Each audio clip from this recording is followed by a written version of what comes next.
Just gonna hang out for a second to see who shows up. How is your Tuesday going? The image that I had shared with this, let me see, can I? No, that's post a sticker. The image that I had shared on this post, giving you the heads up that I was going live, is such a powerful image, isn't it? Can you see that?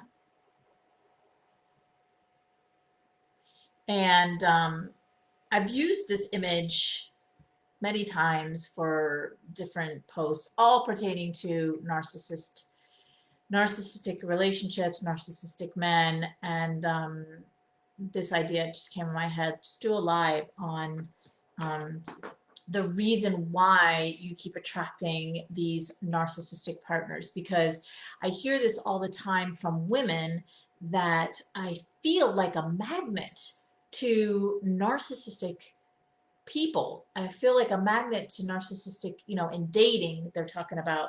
And I feel the frustration in her energy, because these women, most of them that come to me, I would say 99% of them are empaths, highly sensitive women, meaning they're really good people. They have good hearts. Um, there's no harm inside of them. And what happens is empaths always want to see, they choose to see the good in you.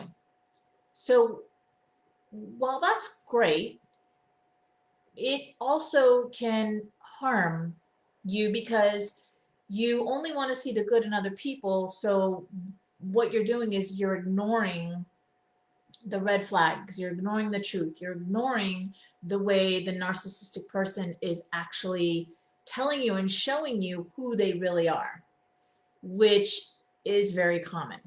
It's very common for women to do that, especially empathic women. So today I want to talk about, how you can stop being a magnet for narcissistic relationships. And I want to share with you the reason why you keep attracting these narcissistic partners, because there is a reason. Okay. So besides the obvious, right, of being fooled by their charm in the beginning, at the beginning of the relationship, um, there's a deeper meaning to it all. And that's what I want to share with you today. Like, how do you stop being a magnet to these narcissistic relationships? So let's talk about being fooled, because there's a difference between being courted in the beginning of a relationship and love bombing. Okay.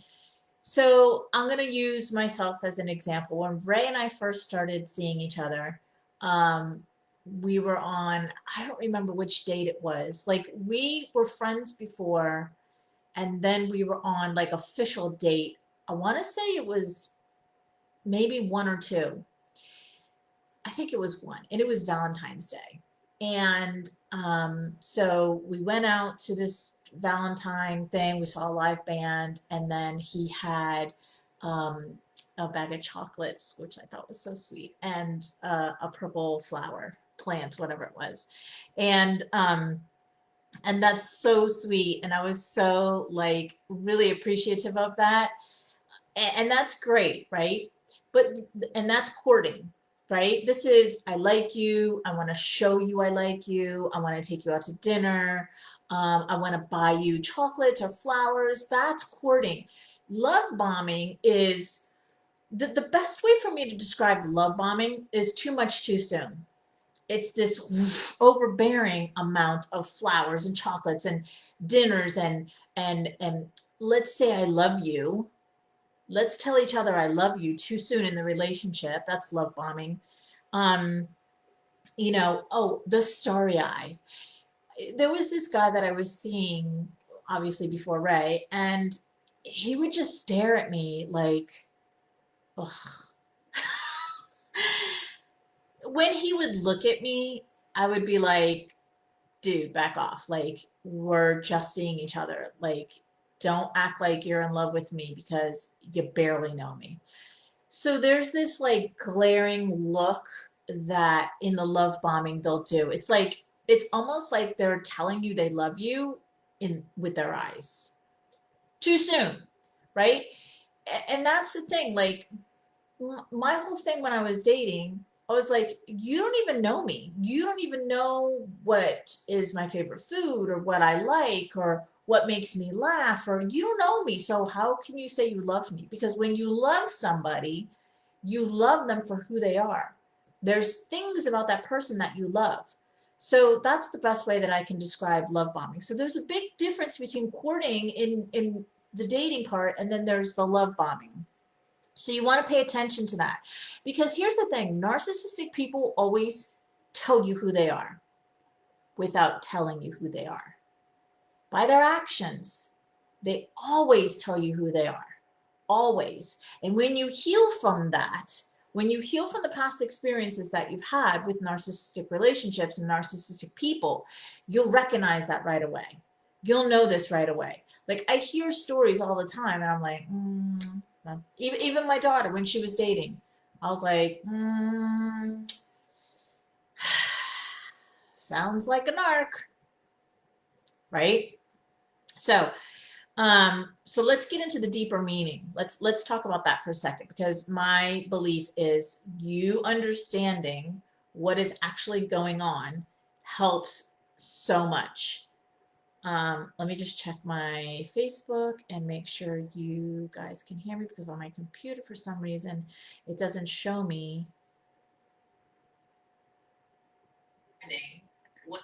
Okay, perfect. All right, so let's talk about the meaning.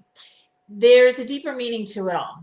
So I always say these two things. First of all, understand that everything in life is happening for you. It's not happening to you.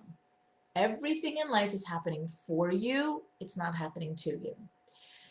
So when you start to notice these repeated patterns showing up in life, whether that be these toxic relationships or crappy jobs or narcissistic people at the jobs, whatever it is for you, when you start to notice this keeps showing up, whatever this is for you, this keeps showing up, that is life saying, this is exactly what you need to go inward and heal.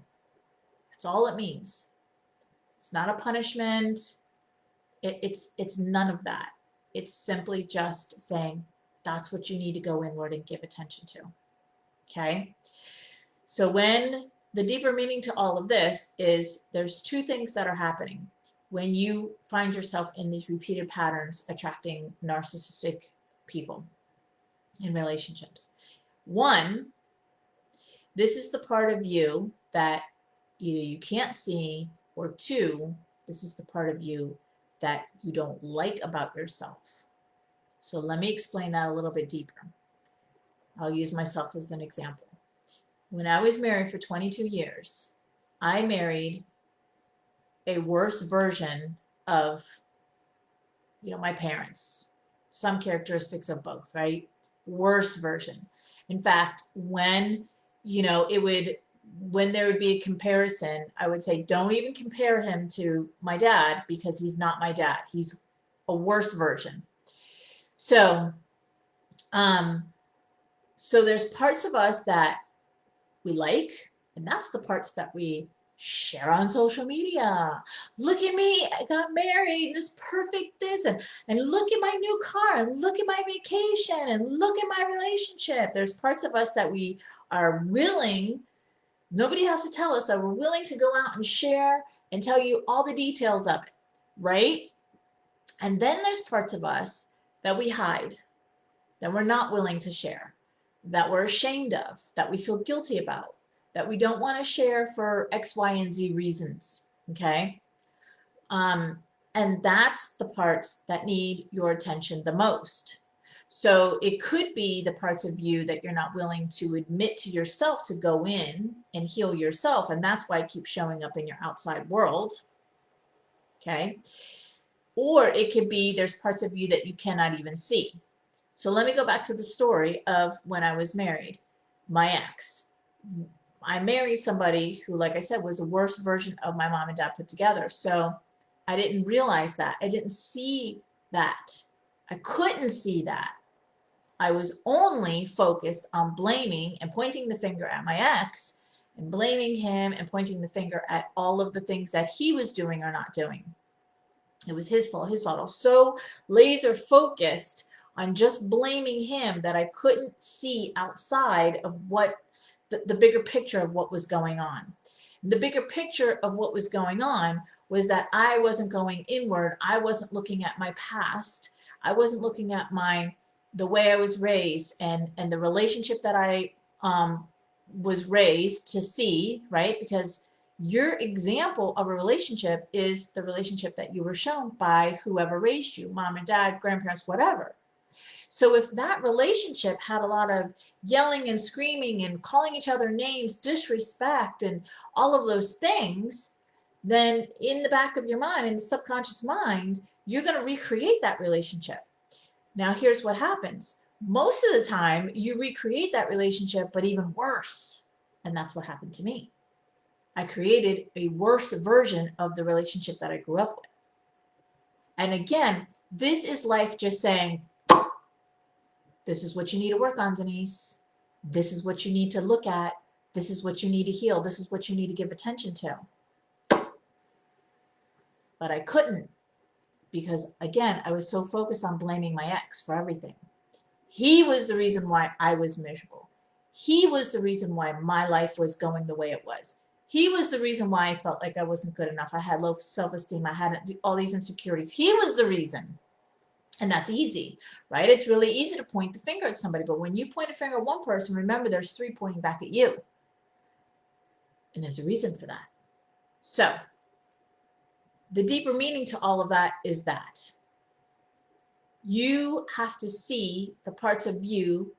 You have to recognize the parts of you that you can't see, which you're like, Denise, well, how am I going to see it if I can't see it?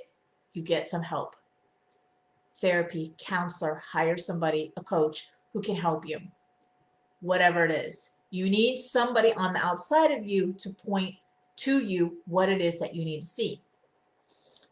You need to embrace the parts of you that you don't like. So maybe you do recognize there's parts of you that you don't like. I don't like my insecurity part. I don't like how I feel like when I'm in a room with people and I like revert back and don't like socialize. I get shy, I get scared, whatever it is. You need to embrace those parts of you. Okay? So with all of that being said, I wanted to share something with you that will help you immensely, and it is my VIP day that I'm doing this Saturday. It's 3 keys to heal your heart and find true love after toxic relationships. Actually, there's a 4th that I share. It's like a bonus that I want to share with you this Saturday. So what you'll get in this VIP day is 4 fun-filled hours where you're going to learn how to heal from toxic relationships so that you can have the most amazing, healthy, loving, and fun relationship. You're going to learn how to break free and stop attracting emotionally and unavailable toxic men. So this, and you're also going to get live coaching. There's just so much that you're going to get in this 4 hours of us being together. So it's this Saturday at 1 p.m. Eastern Standard Time.